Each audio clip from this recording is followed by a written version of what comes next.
Hey, what's going on, guys? It's your boy Iceman. In today's video, we're going to talk about one of the most interesting characters, one of the most interesting gladiators to come from the house of Batiatus in the show Spartacus, the champion of Capua.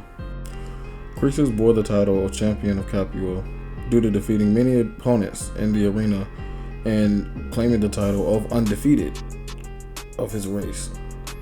In the show Spartacus, there's a lot of gladiators that are indeed slaves to the Romans that enslaved them, and they are forced to fight in the arena to prove themselves a warrior for glory, honor, and all that good stuff. Riches, fame come with all of that. They could earn their freedom, or they could just, live as a slave and forever beat the shit out of anybody who has a problem with it. Crixus was one of those people who enjoyed beating the shit out of anybody who had a problem with his life choices. His life choices after he became a slave was, of course, to survive, but though he looked weak, he wasn't. He proved to himself a fighting stock, and Quintus Batiatus took a chance on him. Quintus would soon learn that Crixus had quite an attitude, and it was very hard to tame his ass up until the point to where Crixus just got tired of getting his ass whooped, and he finally decided to learn from Doctori what he needed to learn in order to become a gladiator. He wanted the glory and honor of serving the house of Batiatus and being one of the strongest in the house. With the likes of Anameus and Gannicus inside of the house, the current champion, or the champion before him, he had no other choice but to climb his way up and prove to everyone else that he could be as strong as Gannicus, which was a feat because Gannicus, I believe Gannicus was stronger than Spartacus. The beef with Spartacus. Once the Thracian, which would later be known as Spartacus, joined the ranks of the Ludus of the house of Batiatus, he was soon to be met with Barca and Crixus at his heels as basically the bullies.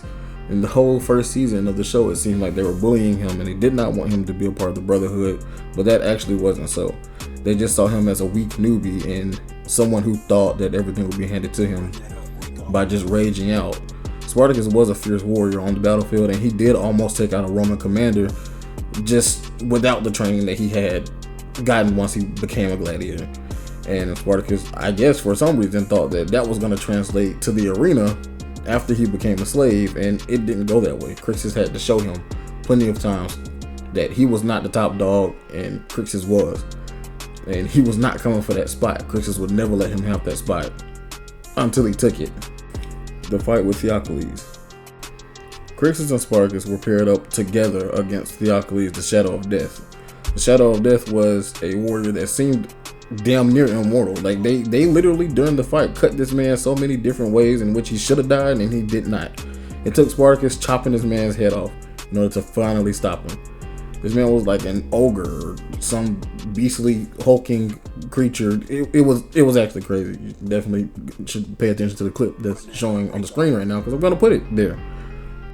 After the fight with Theocles, which Crixus did indeed help with. Without Crixus, Spartacus would not have been able to get the final blow on Theocles to bring him down. But after the fight, the drought that had been bestowed upon Capua was then ended, and it began to rain, and people associated that with the gods granting Spartacus the rain, which they called him the rain bringer after that because, the gods did it, of course, and it's not a coincidence that he chopped this man's head off, and then it began raining after a long drought. But after this, Spartacus gained all the fame from it. Literally all of it. Nobody even remembered that Crixus was a part of the fight. He got hurt, couldn't go into the arena, prove himself anymore. He was hurt and on the sidelines for literally almost half the season until he was finally given a chance to get back into the training of things and get back into the arena. But he would only get like the ass fights. He wouldn't get none of the good Primus type events. He would always get like kill a few slaves, hunt a few gladiators type shit. He would never get any of the shit that he loved to do. He never got to hear the crowd chant, Crixus the champion of Capua, because Capua had a new champion, which was Spartacus. After falling flat on his ass and having all of his glory taken from him, Crixus fell in love. The relationship with Naevia. Naevia was a beautiful slave girl that was enslaved to the house of Batiatus along with the rest of the gladiators, and a few other notable people that we see in the show.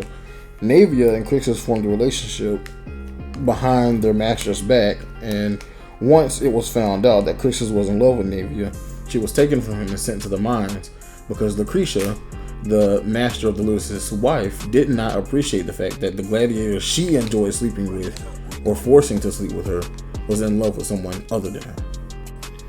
She had Naevia stripped, beaten, and shaved and sent to the mines, and this did not sit well with Crixus, but Crixus still remained loyal for a bit of time.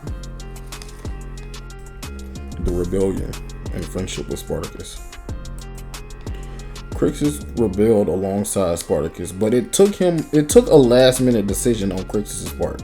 At first, he didn't want to have a part in it, and he was just going to let Spartacus sort of fail on his own because he knew that Spartacus was going through with it, regardless of what he said about it.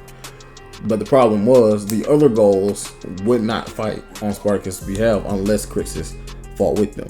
They respected Crixus way more than Spartacus because, one, they're the same race, and two, they decided in their head that Crixus is the rightful champion, not Spartacus. And Spartacus could live with that as long as he got out of there and got his revenge on Claudius Glaber, who took his wife from him. In a spur-of-the-moment decision, Crixus decided to help Spartacus instead of stop Spartacus during their sparring match in front of literally some of the most elite people in Rome, including the magistrate. And after the rebellion happened, they sort of killed everybody, literally all the Romans there. It ended in a bloodbath. Crixus stabbed Lucretia in the stomach because he could not bear the thought of her having his child. The rebellion against Rome and their captors lasted for a while in the show, and eventually we all know how it ended. It ended in everybody taking that L, but Crixus did in fact find Naevia again, trained Naevia to be a warrior, and she died alongside him.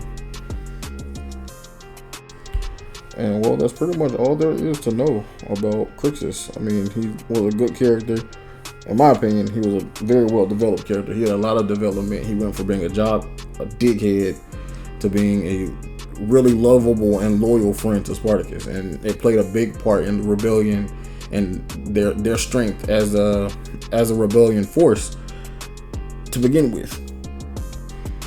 If you liked the video, y'all know what to do, and I'll catch you guys in the next one. Stay cool. Got the moments where I'm moody. Y'all was judging me like Judy. Base my story off like Rudy. Push your statement off like cooties. Talking about a rapping god. I hear the beats and hear a beauty. That's a plot, now here's a twist.